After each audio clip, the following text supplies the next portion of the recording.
কাকের মুখে রটল খবর, বনের রাজা বাঘ মরেছে। জন্তুরা সব একে একে মরা বাঘটা এলো দেখে। কেউ বলল আহা উহু, কেউ ভাবলো বাঁচা গেল। কদিন পর বলল সবাই, বাঘ মরেছে এখন তবে বনের একটা রাজা তো চাই।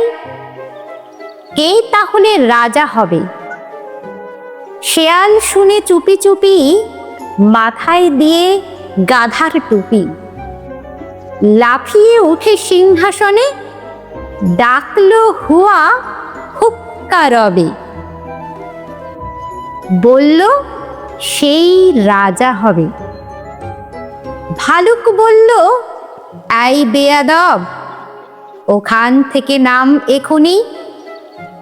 রাজা হব এই কথাটি ফের যদি তোর মুখে শুনি, একটি চড়ে আক্কা পাবি, হুক্কা হুয়া ভুলে যাবি।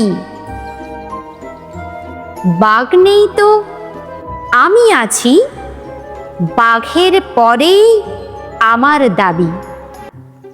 নেকড়ে বলল, ভালোই আছো, করবে তুমি ভালুক নাচো।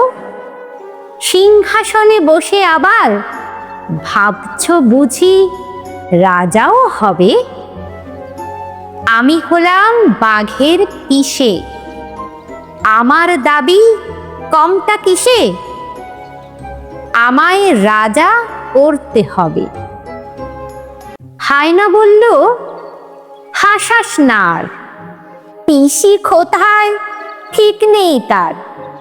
এলেন উনি পিসে মশাই, আমরা কোথায় যাই রে তবে? আমায় রাজা করতে হবে। বাদর বলল, ওরে হায়না, জোরে দিলি তুইও বায়না। জানিস তো কেউ তোকে চায় না। ভাগাড় দিয়ে ল্যাঞ্চে চলিস, রাজা হব তুইও বলিস। আমি বানর, অর্ধেক নর, বনবাসী, বুদ্ধিজীবী।